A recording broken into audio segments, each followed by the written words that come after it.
Hello! അങ്ങനെ നമ്മുടെ ചെമ്പനീർ പൂവ് പുതിയ പ്രൊമോയില് നമ്മുടെ രേവതിയും സച്ചിയും കൂടെ ഒരു വക്കീലിനെ കാണാൻ വരികയാണ് ശരത്തിന്റെ കാര്യം തീരുമാനിക്കാൻ വേണ്ടി. ശരത്തിന്റെ കേസ് ഒഴിവാക്കാൻ വേണ്ടി. അപ്പൊ വക്കീല് പറയുന്നുണ്ട്, "കേസൊക്കെ ഞാൻ ഒഴിവാക്കി തരാം. പക്ഷേ ഒരു 5,00,000 രൂപ ചെലവുണ്ട്" എന്ന് പറയുകയാണ്. അപ്പൊ രണ്ടുപേരും നമ്മുടെ രേവതിയും സച്ചിയും 5,00,000 രൂപ കേട്ടപ്പോ തന്നെ ഇങ്ങനെ ഭയങ്കരമായിട്ട് ഞെട്ടി നിൽക്കുന്നുണ്ടേ. "5,00,000 രൂപയോ?" എന്നിങ്ങനെ രേവതി ചോദിക്കുന്നുണ്ട്. അപ്പൊ വക്കീല് പറയുന്നുണ്ട്, "അല്ലെങ്കില് നിങ്ങളുടെ അനിയൻ മിനിമം 1 കൊല്ലമെങ്കിലും ജയിലിൽ കിടക്കേണ്ടി വരും" എന്ന് പറയുകയാണേ. പിന്നീട് ഇവര് അന്തവും കുന്തവും ഇല്ലാതെ തിരികെ പോവാട്ടോ നമ്മുടെ സച്ചിയും രേവതിയും. പിന്നെ നമ്മുടെ രേവതിയുടെ അമ്മയും അനിയത്തിയും കൂടെ ചന്ദ്രമതിനെ കാണാൻ ബാമ്മയുടെ വീട്ടിലേക്ക് പോകുന്ന ദൃശ്യങ്ങളാട്ടോ നമുക്ക് കാണുവാൻ സാധിക്കുന്നത്. അവിടെ ചെന്നിട്ട് നമ്മുടെ ചന്ദ്രമതിയോട് "നമ്മളൊരു കുടുംബമല്ലേ ചന്ദ്രമതി, എന്റെ മകനെ ഒന്ന് വെറുതെ വിടണം" എന്നൊക്കെ പറഞ്ഞ് കാലില് കെട്ടി വീണ് മാപ്പൊക്കെ പറഞ്ഞ് ഇങ്ങനെ പറയുന്നൊക്കെയുണ്ട്. അപ്പൊ ചന്ദ്രമതിയാണെങ്കിൽ ഇവരെ ആട്ടിപ്പായിച്ച് വിടുവാ. "ഇല്ല, ഞാൻ ഒരിക്കലും കേസ് പിൻവലിക്കത്തില്ല" എന്നൊക്കെ പറഞ്ഞിട്ടെ. അപ്പൊ രേവതിയും അവിടെ ചെല്ലുന്നുണ്ടേ.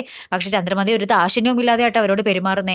ഇനി എന്തൊക്കെയായി തീരും എന്ന് കണ്ടു തന്നെ അറിയണട്ടോ. ലാസ്റ്റ് ചന്ദ്രമതി രേവതിയുടെ അടുത്ത് പോലും പറയുന്നുണ്ട്, "നീ ആ വീട്ടിൽ ഒരിക്കലും വാഴൂലടി. നിന്നെ ഞാൻ അവിടെ നിന്നും പറഞ്ഞു വിടോടി" എന്നൊക്കെ പറഞ്ഞിട്ട് രേവതിയുടെ അടുത്തും പറയുന്നുണ്ട്. അപ്പൊ ഇനി എന്തായി തീരും എന്നുള്ളത് കണ്ടു തന്നെ അറിയാട്ടോ. കാത്തിരുന്ന് തന്നെ കാണുമ്പോ അടുത്തൊരു വീഡിയോയുമായി വരുന്നത് വരയ്ക്കും ഗുഡ് ബൈ.